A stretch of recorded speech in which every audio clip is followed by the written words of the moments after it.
People called him a ghost, a guy so secretive, the world only had a couple of old photos of him from decades ago. And yet, he ran a multi-billion-dollar narco empire and had a $5 million bounty on his head. Today, we're going to dig into the story of Nemesio Oseguera Cervantes, who most people know as El Mencho, and the absolutely terrifying empire he built. Okay, so picture this. It's a hypothetical Sunday, way before dawn, in a little tourist town called Tapalpa, tucked away in the mountains of Mexico. Intelligence, let's say, tracks one of El Mencho's girlfriends to a secluded cabin. She leaves, but he stays behind. This is it. This is the moment Mexican forces have been dreaming of for years. And you gotta understand, the stakes could not have been higher. This was the guy the US government was offering $5 million for. He wasn't just some other drug lord, he was one of the most wanted men on the entire planet. Imagine special forces swarming the compound. All hell breaks loose. A massive firefight. El Mencho actually escapes into the woods, but he's cornered. They take him alive, but he's badly wounded. And on that helicopter flight to Mexico City, the ghost dies. In this scenario, his death isn't the end of the story. No, that's just where this new, terrifying chapter really begins. So that's the real question, isn't it? How does a guy who starts with literally nothing build an army so powerful it could go to war with an entire country? To really get the chaos that would erupt after his death, we first have to understand the man himself. And his journey, man, it's one for the books. It's one of the most unlikely stories in the history of organized crime. And it doesn't start with bullets and drugs. It starts with, believe it or not, avocados. He was born into crushing poverty, dropped out of school in the 5th grade, and eventually made his way to the US. He ended up getting busted for selling heroin and deported. But here is where the story takes a wild turn. Back in Mexico, this convicted drug dealer becomes a police officer. Just think about that. It gave him an insider's look at the entire system, who to bribe, which strings to pull, how to exploit every single weakness. And that knowledge, that would become his most dangerous weapon. So by 2010, he's ready to go it alone. He breaks away from his old crew and forms his own, the Cartel de Jalisco New Generation, or CJNG for short. And what he built? Well, it was something the world had never seen before. So you want to know how powerful they got? In 2015, the Mexican military launched a huge operation to finally catch him. The CJNG didn't just fight back. They pulled out rocket-propelled grenades and shot a military helicopter right out of the sky. A military helicopter. This wasn't a gang anymore. This was a paramilitary force declaring open war on the state. But the secret to their incredible power wasn't just about guns. It was about chemistry. The CJNG became masters of the synthetic drug world, especially meth, and the real game changer, fentanyl. Fentanyl changed everything. It was dirt cheap to make, unbelievably potent, and, best of all for them, they didn't have to rely on farmers in other countries. And this right here, this shows you just how insane this stuff is. 2 milligrams. That's it. We're talking about an amount the size of a few grains of sand. That's a lethal dose. The very product that was making them an empire was also one of the deadliest substances on Earth. And the business model here is just genius, in a terrifying way. See, the old-school cartels, they were dependent on farmers in places like Colombia.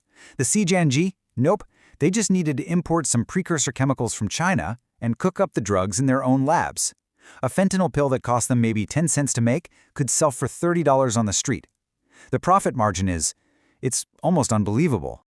With that kind of profit, they build a war chest estimated to be worth over $20 billion. That's enough money to buy armies, to buy politicians, to wage a full-scale war.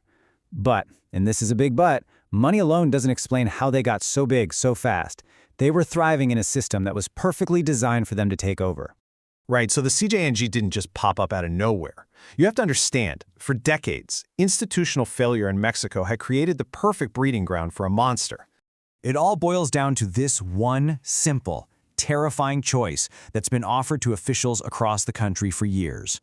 Plata or plomo, silver or lead. Take the bribe or take a bullet. For decades, this system of corruption basically allowed organized crime to operate like a shadow state right inside of Mexico. And the actual government? Well, they've tried and failed to stop it. In 2006, President Calderón declared an all-out war on drugs, sending in the military. But what happened?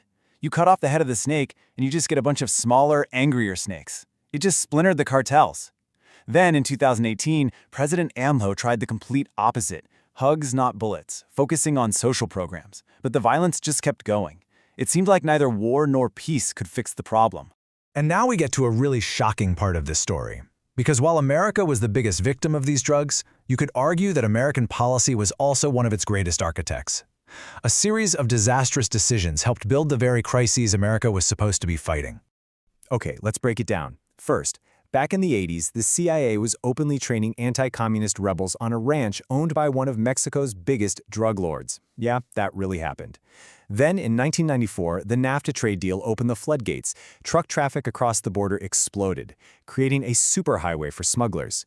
Add to that a constant river of guns flowing south, and then a totally botched government op called Fast and Furious, where U.S. agents literally let thousands of guns walk right into cartel hands. It was a recipe for disaster. And this chart really just says it all, doesn't it? An estimated 70% of all the firearms recovered at crime scenes in Mexico come from the United States. So, America wasn't just consuming the drugs, it was supplying the hardware for the war. Which brings us right back to our hypothetical scenario. El Mencho is dead. You would think this is a moment for celebration. Instead, it would unleash hell on earth.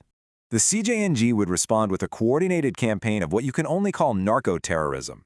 They'd put bounties on the heads of Mexican soldiers, they'd set fire to hundreds of cars and businesses all across the country. They'd blockade highways, shut down schools, cancel flights. Mexico's second-largest city, Guadalajara, would become a ghost town overnight. They'd be sending a message: killing our leader doesn't kill us, it just makes us angrier. So where does that leave them? El Mencho's son is in a U.S. prison, and his wife is jailed in Mexico.